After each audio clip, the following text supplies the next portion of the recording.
এর আগে একটা ভিডিওতে বলেছিলাম হস্তমৈথুন বা মাস্টারবেশন, স্বপ্নদোষ এগুলো হলে আপনার যৌন স্বাস্থ্য খারাপ হয়ে যাবে, আপনি সেক্সে ভালোভাবে পারফর্ম করতে পারছেন না, এরকম কিছু ধারণা নিয়ে অনেকে বসবাস করছেন, যেগুলো আসলে ভুল ধারণা।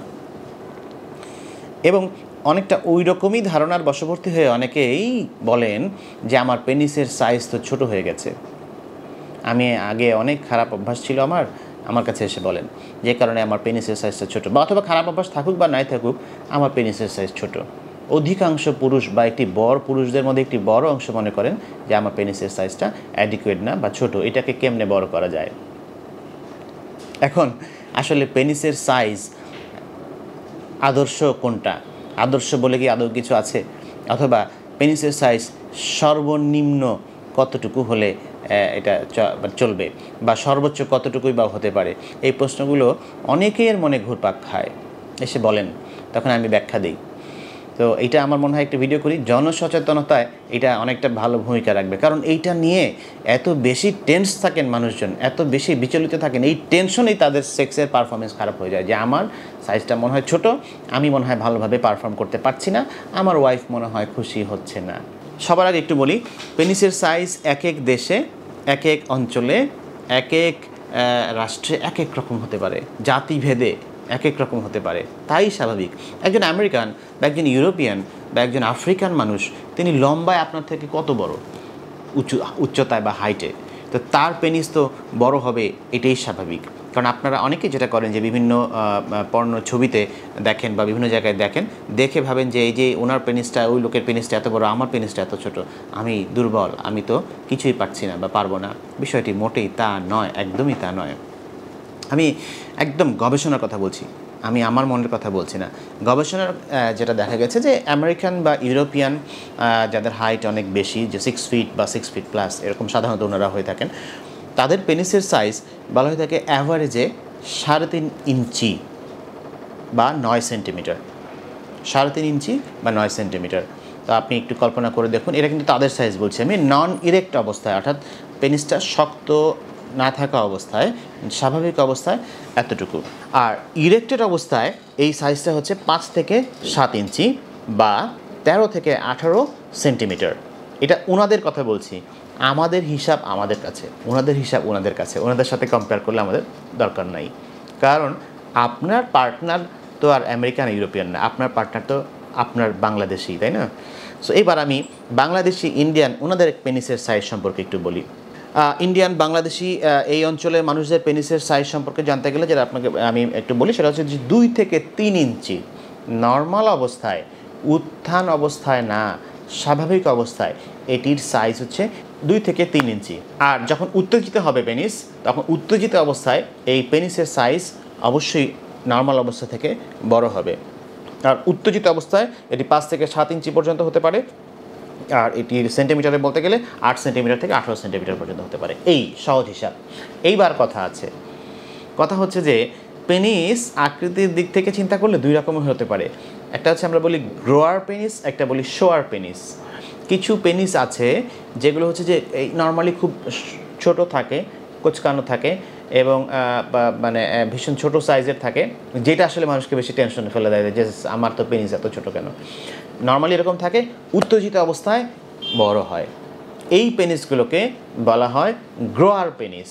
গ্রোয়ার পেনিস উত্তেজিত হলে 100% বড় হয়ে যায়, এবং আমি যদি পরিমাপে বলতে যাই 2.1 ইঞ্চি বা তার বেশি বড় হয়ে যায় নর্মাল অবস্থা থেকে।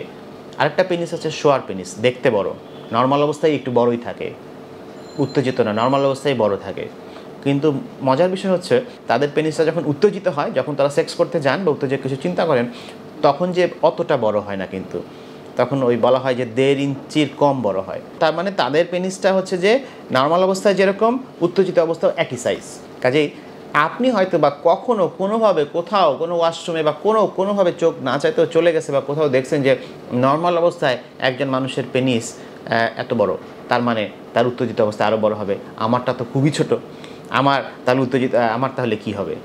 বিষয়টা মোটেই তা না। 2 ধরনের পেনিস আছে, একদম বৈজ্ঞানিক কথা এটা, গ্রোয়ার পেনিস অ্যান্ড শোয়ার পেনিস। আপনার পেনিস কোনটা আপনিই বুঝে নিন। কোনো পেনিসই কার্যক্ষমতার দিক থেকে কারো থেকে উপরে নয়, কাজে ভয়ের কিছুই নাই, দুইটা পেনিসই সমানভাবে কাজ করে থাকে। এখন এখানে আরও কথা আছে, অনেকে বলেন স্যার আমার পেনিসটা দিনকে দিন ছোট হয়ে যাচ্ছে। এইটা কোনো বৈজ্ঞানিক ভিত্তি নাই, দিনকে দিন কোনো পেনিস ছোট হয় না। তবে দেখা গেছে এখানে কিছু কথা আছে, বৈজ্ঞানিক যে ব্যাখ্যাগুলো সেগুলো বলছি। সেটা হচ্ছে যে যখন মানুষ খুব টেনশন থাকে, মনটা দুর্বল থাকে, মনটা মরা থাকে, কিছুই ভালো লাগে না, তখন যে পেনিসটাও মনে হয় যে কেন জানি দুর্বল হয়ে যাচ্ছে, এরকম একটা চিন্তা মাথার মধ্যে আসে। এবং স্ট্রেসে থাকলেও পেনিসটা একটু কোঁচকানো থাকে, ভিতরের দিকে ঢোকা অবস্থায় থাকে। এর মানে এটা পার্মানেন্ট কোনো ড্যামেজ না। যখন উত্তেজিত হবে তখন হচ্ছে যে এটা বড় হবেই ঠিকই। তো টেনশনে থাকলে এরকম কোঁচকানো থাকতে পারে। খুব ঠান্ডার পরিবেশে বেশি ছোট অবস্থায় চলে যেতে পারে। আপনি সুইমিং বা সাঁতার করছেন, নদীতে সাঁতার করছেন, পানিতে নেমেছেন, গোসল করছেন, ওই সময় কোঁচকানো থাকবে, একদম ছোট থাকবে। নর্মাল অবস্থা থেকে আরও ছোট হয়ে যেতে মনে হবে, বা ওই সময় হয়, আসলে এরকম হয়। তো ওইটা দেখে বিচলিত হবার কিছু নাই। আসলে আপনি একটু গরম পরিবেশে যান, দেখবেন যে ওটা আবার একটু স্বাভাবিক অবস্থায় আসছে। তো এইগুলো আসলে একদম রিভার্সেবল, কিন্তু এমন কিছু না যে একবার ছোট হয়ে গেছে বা কেন গেল তার মানে তো আমার পেনিসের সমস্যা হচ্ছে, মোটেই তা না। এগুলো ভ্রান্ত ধারণা, এগুলো মানুষকে টেনশনে ফেলে দেয়। ডাক্তার ঘুরতে থাকেন আপনারা, বিভিন্ন এইগুলোকে পুঁজি করে দেখবেন যে রাস্তাঘাটে অনেক ওষুধ বিক্রি করে, তাদের মাঝখান দিয়ে অনেক লাভ হচ্ছে, মাঝখান থেকে ক্ষতিটা কিন্তু আপনারই হচ্ছে যদি আপনি এই চিন্তাগুলো বেশি করেন। সো আমি মনে করি এগুলোকে একটু ক্লিয়ার করা দরকার। এই ধারণাগুলো আপনাদের মধ্যে একটু পরিষ্কারভাবে আজকে দিয়ে দিলাম। পেনিসের সাইজ এবং শেপ এটা নিয়েও ঝামেলা আছে। অনেকে বলেন যে আমার পেনিসের একটু বাঁকা বা একটু কার্ভড, এরকম বলেন উত্তেজিত অবস্থায়। হতে পারে, গবেষণায় দেখা গেছে এরকম হয়, অনেকের একটু বাঁকা হয় ডানে বামে বিভিন্ন দিকে। তো বাঁকা হতে প্রবলেম হয় আনলেস যদি আপনি যতক্ষণ পর্যন্ত আপনার সেক্স করতে গেলে একটু ব্যথা ফিল করেন, তাহলে আপনার প্রবলেম। আদারওয়াইজ একটু আকৃতিতে এদিক সেদিক হলে এটা ভয়ের কিছু নাই। মজার একটা বিষয় বলি, সেটা হচ্ছে যে অনেকেই, বেশিরভাগ পুরুষই মনে করেন যে পেনিসের সাইজ যত বড় হবে আমার পার্টনার তত খুশি হবে। বিষয়টি সম্পূর্ণ ভুল, অবৈজ্ঞানিক। কারণ হচ্ছে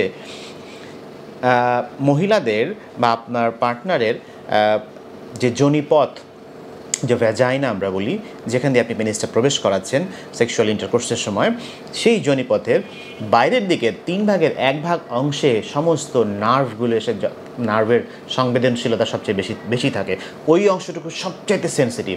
অর্থাৎ আপনি আপনার পেনিসকে আপনার পার্টনারের যোনিপথ বা ভ্যাজাইনা এর মধ্যে শেষের 3 ভাগ, বাইরের দিকে 3/1 অংশ, মানে পুরোপুরি ভিতরে ঢুকাতে হবে না, বাইরের দিকে 3/1 অংশ, আবারও বলছি, সেই অংশের মধ্যে যদি আপনার পেনিসটাকে সক্রিয় রাখতে পারেন তাহলেই আপনার পার্টনার খুশি। ওইটার জন্য আপনার পেনিস সামান্য হলেই যথেষ্ট, ওটার জন্য আপনার পেনিস খুব বেশি দরকার নাই, বড় দরকার নাই। এই হচ্ছে বৈজ্ঞানিক তথ্য, বলে দিলাম। আজকে থেকে টেনশন মুক্ত হয়ে যান। যারা পেনিসের সাইজ নিয়ে খুব বেশি টেনশনে থাকেন, এসেই আমাকে বলেন আমার পেনিসের সাইজ তো অনেক ছোটো স্যার, একটু দেখবেন, তাদেরকে আমি বারবার এই ব্যাখ্যাটা দেওয়ার চেষ্টা করি, মানতে চান না। প্রয়োজনে আপনারা এখন ওপেন, সব কিছু ইন্টারনেট ঘাটেন, বিভিন্ন গবেষণা দেখেন, এই কথাগুলোই পাবেন। আরেকটা ইম্পর্টেন্ট কথা বলি, মনে করেন অনেকেই, বিশেষ করে ইয়াংদের মধ্যে ধারণা, বাচ্চা বা কৈশোর বয়সে বা একটু বড় হলেও অনেকে ভাবেন, বা বিয়ের পরে অনেকে ভাবেন পেনিস বড় হওয়া মানে স্ত্রীর কাছে সবচাইতে আমি আকর্ষণীয়। এটা বিভিন্ন গবেষণায় দেখা গেছে যে পুরুষরা এমনই ভাবে, কিন্তু মহিলারা এমন ভাবেন না কখনোই। মহিলাদের কাছে একজন পুরুষ তখনই আকর্ষণীয় হন তার ব্যক্তিত্ব যদি বলিষ্ঠ হয়, তার বক্তব্য যদি বলিষ্ঠ হয়, তার ইমোশন যদি খুব ভালো হয়, তার কেয়ার, পার্টনারের প্রতি, আপনার স্ত্রীর প্রতি একজন পুরুষ তার স্ত্রীকে কতটুকু কেয়ার করছে, কতটুকু যত্ন করছে, কতটুকু আবেগের মর্যাদা দিচ্ছে, এই জায়গাগুলো যার যত ভালো, মহিলারা সেই পুরুষের প্রতি তত বেশি আকৃষ্ট হয়। এটা মূল বিষয়, কিন্তু আসলে পেনিস নয় মূল বিষয় ওইটা। সো ওই দিকগুলোতে খেয়াল রাখেন, তাতে দেখা যাবে যে মানসিক চাপ কমবে। তো পেনিসের সাইজ সম্পর্কেও কিন্তু একটি ভালো ধারণা আপনারা আজকে পেয়ে গেলেন। তো ভালো থাকবেন, আবার দেখা হবে।